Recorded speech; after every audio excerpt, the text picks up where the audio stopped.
नमस्कार, डामर तंत्र रहस्य में आप सभी का हार्दिक स्वागत है।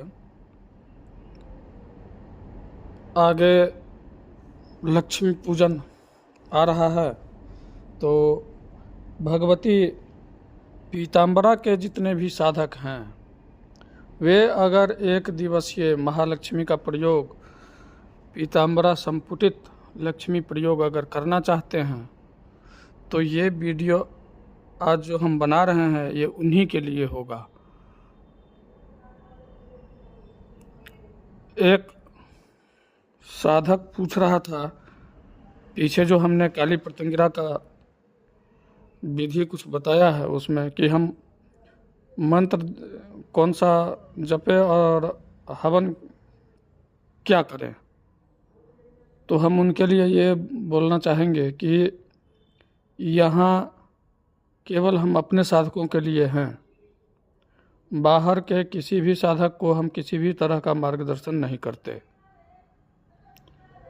तो आपको पहले डामर तंत्र रहस्य से जुड़ना होगा, इसके बाद ही आप तक PDF पहुंच पाएगी।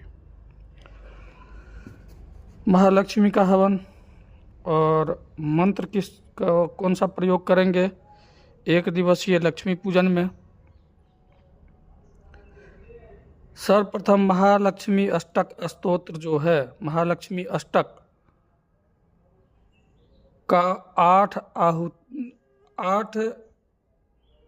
पाठ का आहुति देना है। कितने पाठ का? 8 पाठ का। इसके बाद बगला सतनाम, वो भी विष्णु यामल वाला बगला सतनाम स्तोत्र का यानी कि 1 पाठ का हवन देना है। इसके बाद फिर महालक्ष्मी अष्टक का 8 पाठ का से जो है हवन देना है। ये एक दिवसीय हम बता रहे हैं।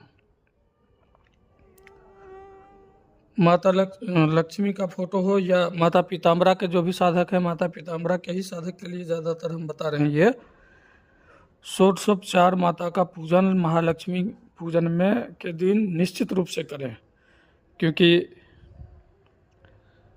कम से कम एक दिन भी तो 16 उपचार से माता का पूजन हो।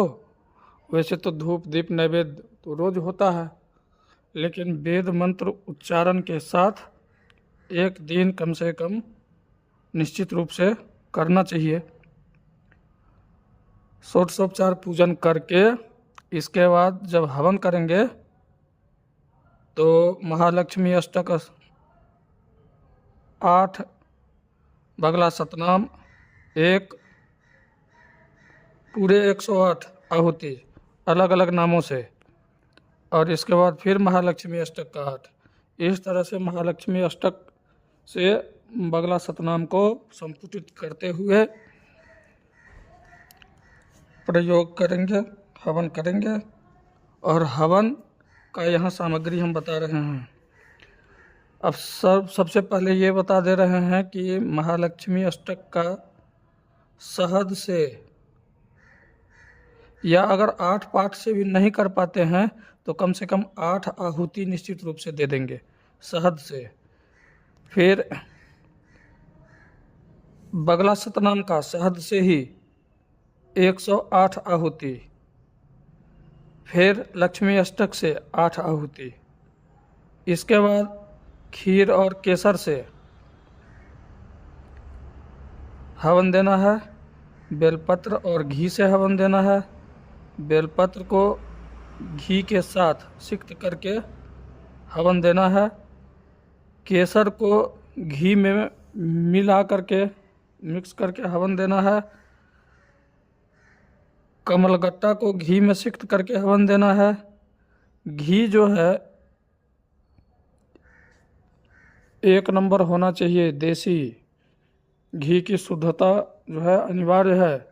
देखिए आजकल जो मार्केट में जो घी आ रहे हैं वो घी अच्छे नहीं आ रहे हैं। ये चर्बी का बना हुआ घी होता है, इसलिए सावधान हो जाए साधक। करोगे कुछ होगा कुछ, इसलिए आइटम जो है एकदम ओरिजिनल होना चाहिए, ये ध्यान रखना है। और केवल देसी घी शक्कर से हवन दे सकते हैं आप। पंचमेवा से हवन दे सकते हैं। पेठा, गुगुल, चंपा फूल बहुत कम मात्रा में मिलता है, इसलिए अगर कनेर का पीला फूल भी इस जगह चलेगा। और पूर्णाहुति में गरी गोले में भरकर शहद, घी, मेवा, गुगुल भर के पूर्णाहुति करना है। इस तरह से आप एक दिवसीय प्रयोग महालक्ष्मी का माता लक्ष्मी पूजन के दिन में आप कर सकते हैं। या अगर आप ये लक्ष्मी अष्टक, बगला सतनाम या फिर लक्ष्मी अष्टक ये प्रयोग अगर नहीं कर पाएंगे तो यहाँ हम भक्त मंदार मंत्र बता रहे हैं। इससे आप कम से कम 11 माला का या 16 माला का अगर दे दे आहुति तो अति उत्तम है। नहीं तो कम से कम 11 माला का तो अवश्य आहुति दें माता के पूजनोपरांत। मंत्र है श्रीं ह्लीं ऐं भगवती बगले मैं श्रियं देहि देहि स्वाहा। श्रीं ह्लीं ऐं भगवती बगले मैं श्रियं देहि देहि स्वाहा। इस मंत्र का कम से कम 11 माला, नहीं तो 16 माला, कम से कम 11 नहीं तो 16 माला अगर हो जाए तो अति उत्तम, सर्वोत्तम। और नहीं तो 11 माला तो निश्चित रूप से करना ही करना है हवन, ये करें। और हाँ, एक चीज़ और बता दूं, जिनका जन्म मूलांक 2 है वे 11 माला से हवन करेंगे, उनके लिए ये सर्वोत्तम होगा। ठीक ना। जिनका जन्म मूलांक 7 है वे 16 माला से अवश्य करें हवन। तो इस तरह से आप एक दिवसीय महालक्ष्मी पूजन कर सकते हैं और माता श्री का कृपा प्राप्त कर सकते हैं। मुझसे संपर्क करने के लिए मेरा व्हाट्सएप नंबर आपको थंबनेल पर मिल जाएगा। तब तक के लिए नमस्कार। जय माता पीताम्बरा, जय गुरुदेव।